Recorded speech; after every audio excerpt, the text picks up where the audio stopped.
àdìpẹ́ súnmọ́ Saheed Òṣùpá dáadáa gbogbo àwọn olórin náà ni wọ́n ń bá yín ṣe tẹ́yìn náà ń bá wọn ṣe èyí tó wá ṣẹlẹ̀ láàrin Òṣùpá Pasuma Currency wọ́n ní ẹ̀yìn àgbàlagbà lẹ́sọ̀ ẹni à ń jẹ̀kú kó tán tó Currency tó ń gbowó ẹ̀ sáwo ó tún wò sí tí ó tún ní kọ́líìgì lòun àti akẹgbẹ́ eléyìí sáà kí ni ọ̀nà olè lè gbà fi gbà wọ́n níyànjú tómi àlàáfíà fi padà sáàrin wọn tí ò ní sí pé ìjà lọ́tún wàhálà ló sì.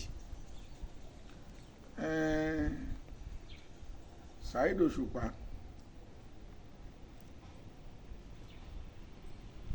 Akóredé ó fọ̀wọ̀ fún aṣíwájú òun ló jẹ́ kó rọ́nà lọ. Ọ̀rọ̀ Adébísí Currency mo fẹ́ kí gbogbo àwọn tí ó bá ń gbọ́rọ̀ yìí mọ̀ pé nǹkan mẹ́ta ló ń gùnyàn bí ò bá ṣowó àjẹpò tí ò bá ń ṣepò àjàgbàrà. Èyí tó tún fẹ́ jọ ọmọ tó tún ń gùnyàn òun ni ìgbéraga ṣùgbọ́n ìgbéraga yẹn kò gbéyàn débi kankan. Ìgbéraga ni ìgbéra ṣánlẹ̀. Láti sọ wípé Saheed Òṣùpá ó jẹ́ akẹgbẹ́ òun ṣàwáwò òun tọ́wọ̀n jọ ń ṣiṣẹ́ pọ̀. Ọ̀kẹ́rẹ́ tó máa gungi ọ̀gẹ̀dẹ̀ ní ìkànnà àmú. Ẹni máa pèèyàn lára oko á ti wà lẹ́kọ̀ọ́ àtọdún 10.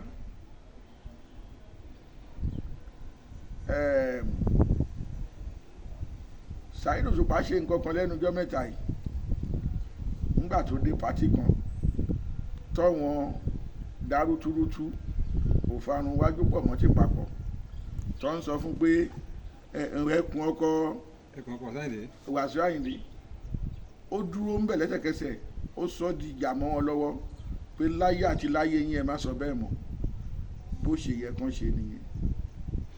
Pasuma Wàsíù Àyìndé àbí Wàsíù Àlàbí ọkùnrin jẹ́jẹ́ oníwà tútù bí àdàbà ni ó má jẹ́ kí Táyé Currency fòun kọ́ bọ́dì torí pé òun náà nídìí láti fèsì wípé Currency kaba ń jẹ kuru kó tán èèyàn kò tún yọwọ́ ẹ̀ láwo.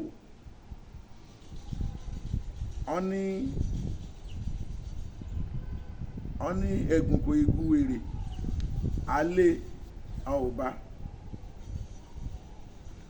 Kí ni wèrè ní pẹ̀lú aráàlú tó ní tán bá ti dókè odò kan dúró dòun ta ní fẹ́ dúró de wèrè. Ó dàbí bẹ́lòmíì bá ti rówó tàbí ṣéǹjì díẹ̀ ó bá gùn ó máa ń jẹ́ kó máa fi ẹnu ra ẹ̀ sọ wótò wúrò. Ohun tí mo kàn fẹ́ sọ gẹ́gẹ́ bí àfiwé àkàwé tèmi ni pé ọ̀rọ̀ Táyé Currency dàbí babaláwo kan. Babaláwo yẹn ó ní ọ̀wọ̀n ẹyẹlé kan tó ń sìn. Ẹyẹlé tó ń sìn yẹn tí babaláwo yẹn bá wà ní ẹyẹlé yẹn máa ń ṣu owó ẹyọ nígbà wáṣẹ̀ la máa ń ná. Ṣùgbọ́n tí babaláwo yẹn bá ti rìnrìn àjò ẹyẹlé yẹn kò ní ṣu owó. Babaláwo lè rìnrìn àjò ọlọ́jọ́ 9 ọlọ́jọ́ 15 olóṣù kan ẹyẹlé yẹn kò ní ṣu owó. Ṣùgbọ́n lọ́gbọ́n tí babaláwo bá ti dé àdúgbò tó ti ń kí wọn pé ẹ kú ilé o ẹ kú ọjọ́ mẹ́ta o ẹyẹlé yẹn á bẹ̀rẹ̀ sí ṣu owó.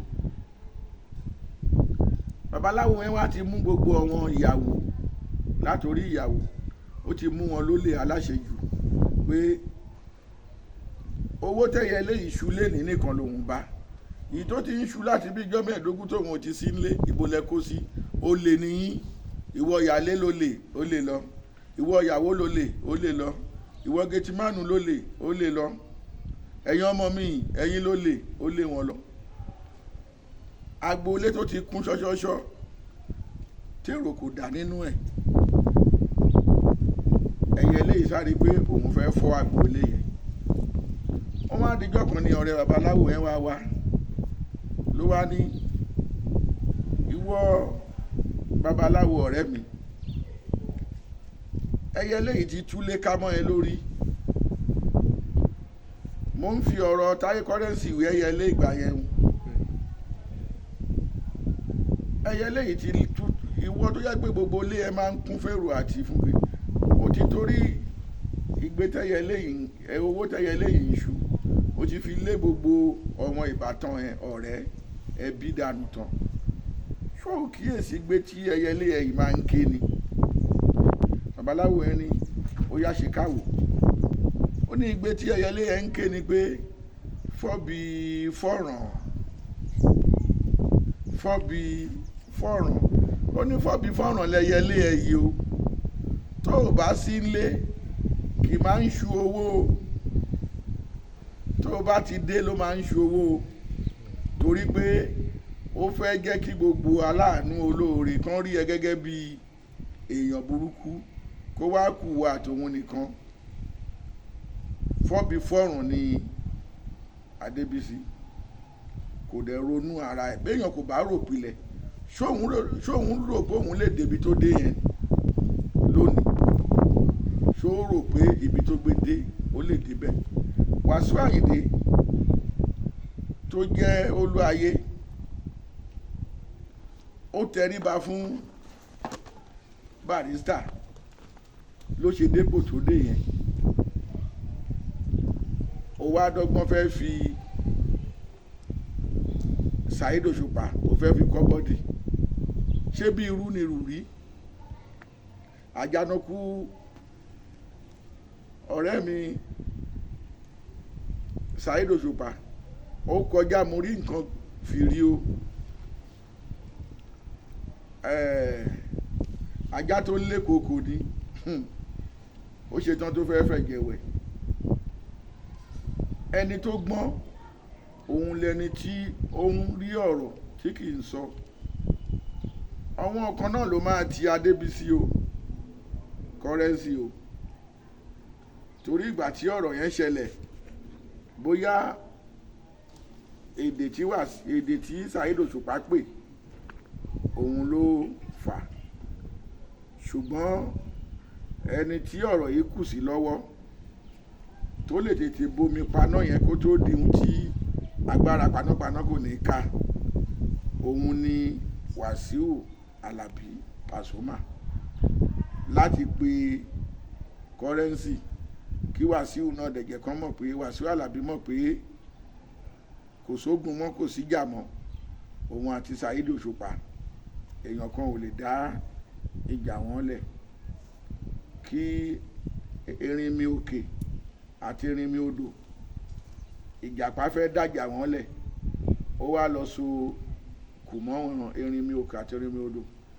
Ó wá ní òun Ìjàpá fún ara òun àti Erinmi Òkè kò nẹ́mi òun, tóun bá wọnú odò tí Erinmi Òkè bá fà wọn títí kò lè fà wọn, láì mọ̀ pé Erinmi Odò ló fẹ́ lọ sókù mọ́. Bẹ́ẹ̀ náà ló sọ fún Erinmi Odò pé òun Ìjàpá tóun bá wà lókè tóun bá sókù mọ́ra wọn, ọ̀wọ́n méjèèjì wá bẹ̀rẹ̀ sí í fara wọn. Ọ̀ràn tí DPO bá dá, ọrùn kọmíṣánná náà máa kà sí o. Ọ̀ràn tí ó bá ṣẹlẹ̀ ní state kọmíṣánná, IG ọlọ́pàá náà máa kà sí lọ́rùn. Gbogbo ohun tí Adébísí Currency bá ṣe, kí Wàsíù Àlàbí mọ̀ pé ó fẹ́ fòun kọ́ bọ́dì, ó tún fẹ́ dájà lẹ̀ ni. Torí òjò ń rọ̀ àsásábẹ́ igi, tójò bá dá ní gbangba, òun ni tẹni tó sásábẹ́ igi lójú abẹ́ igi ṣẹ̀ṣẹ̀ bẹ̀rẹ̀ o. Mo mọ Saheed Òṣùpá dáadáa, mo mọ̀ dáadáa.